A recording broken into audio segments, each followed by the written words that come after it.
আমার ভাইরা, আমার বন্ধুরা, মুরব্বী বাবারা, তিনি মাওলাকে এমন ভাবে রাজি খুশি করেছে, যখন আমি বলেছি মুখটাকে ক্যাবলামুখী করে দাও, তাকায় দেখি মুখ খোলার পর চেহারাটা অটোমেটিক ক্যাবলামুখী হয়ে গেছে।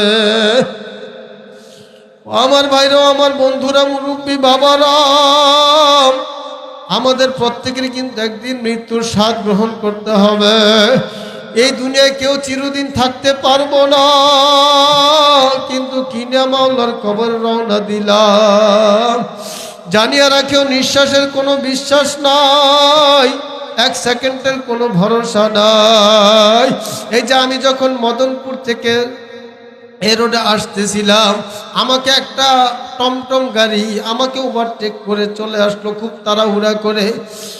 অল্প কিছুক্ষণ আওয়ার পর সাহেব প্রতাপ মোড়ের আগেই হঠাৎ করে ওই টমটমটা উল্টাইয়া ছেলেটার উপরে পড়ছে। আমার আগে আমাকে ওভারটেক করে মাত্র গাড়িটা আসছে 10-15 মিনিট হবে। 10-15 মিনিট আগেও যে ছেলেটা দুনিয়ায় ছিল, 10 মিনিট পরে তার টমটম উল্টাইয়া তার উপরে পড়ার পর ছেলেটা দুনিয়া থেকে বিদায় হয়ে গেছে। নিজের চোখের লাশটা দেখিয়া আসলাম রে ভাই। এজন্য বলি নিঃশ্বাসের কোনো বিশ্বাস নাই, এক সেকেন্ডের কোনো ভরসা নাই।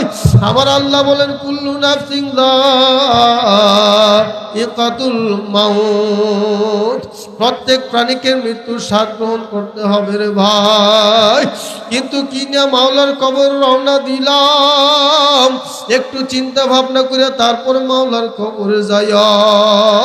আল্লাহ নবী বলেন আকসিরু যিকরা হাদিমিল লাযাতিল মাউত, হে আমার উম্মতেরা তোমরা বেশি বেশি মৃত্যুকে স্মরণ করো, কেননা মৃত্যুর স্বাদ, মৃত্যুর স্মরণ দুনিয়ার স্বাদকে মিটাইয়া দেয়।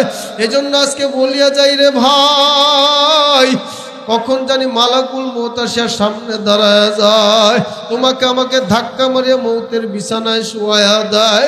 তোমারও জানা নাই, আমারও জানা নাই, কিন্তু কিনা মাওলার কবর রওনা দিলাম, যেই কবরে কোনো সাথী নাই, বাতি নাই, জানালা নাই, দরজা নাই। ওই কবরে যে মাওলার সাথী না হয়, বাতি না জ্বালায়, জাহান্নাম ছাড়া তো কোনো উপায় নাই। কবর সম্পর্কে নবীজি বলেন আল কবরু রাউদাতুম মিন রিয়াদিল জান্নাহ আও হুফরাতুম মিন হুফারিন নার। কোন কোন মুমিন মুমিনাতের কবরের মধ্যে একটা না দুইটা না 99টা সাপ কবরের মধ্যে আসে ভরিয়া যাবে রে ভাই। কোন কোন নাফরমানের কবরের মধ্যে জাহান্নামের আগুন আসে ভরিয়া যাবে। এজন্য বলিয়া যাই, শুনিয়া রাখো, তোমার কবরে তুমি যাইবা, আমার কবরে আমি যাব, কারো কবরে কিন্তু কেউ যাবে না। চিন্তা ভাবনা করে তারপর মাওলার কবরে যাইও। আমার ভাইরা, আমার বন্ধুরা, যেহেতু সময় সংক্ষিপ্ত, আমার আলোচনা এখানে শেষ করছি। পাশাপাশি আপনাদেরকে চরমনের মাহফিলে দাওয়াত দিয়ে যাচ্ছি। আমি হিন্দু থেকে মুসলমান হয়ে যেমন ভুল করি নাই, ইসলাম চিনতে যেমন ভুল করি নাই, কেউ আমাকে বুঝায় শুনে মুসলমান বানায় নাই।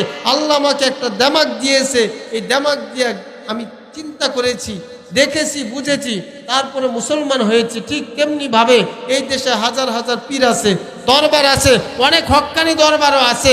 সবচেয়ে বাতিল তা বলবো না, কিন্তু আমি যাচাই বাছাই করে দেখেছি এই বাংলার জমিনে যতগুলো পীর আছে, দরবার আছে, তার মধ্যে আমার কাছে সবচেয়ে বেশি ভালো লেগেছে চরমোনাই। কারণ এই চরমোনাই যাওয়ার পরে সবচেয়ে বেশি মানুষের অতি তাড়াতাড়ি আমলের পরিবর্তন যেটা দেখা যায়, এটা অন্য দরবারে সহজে দেখা যায় না।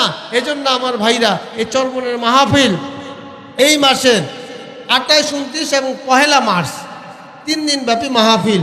আমি নবমুসলিম মানুষ, ইসলাম ধর্ম গ্রহণ করেছি, আমি আপনাদেরকে ভালোবেসে চরমনের ময়দানে দাওয়াত দিয়ে যাচ্ছি। আপনারা সবাই যাবেন তো ইনশাল্লাহ? অন্তত নিয়তটা করে আল্লাহকে হাত দেখে নারে তাকবীর, নারে তাকবীর। আল্লাহ কবুল করুক বলে আমিন। আরো জোরে বলে আমিন। আখির দাওয়ানা আলহামদুলিল্লাহি রাব্বিল আলামিন।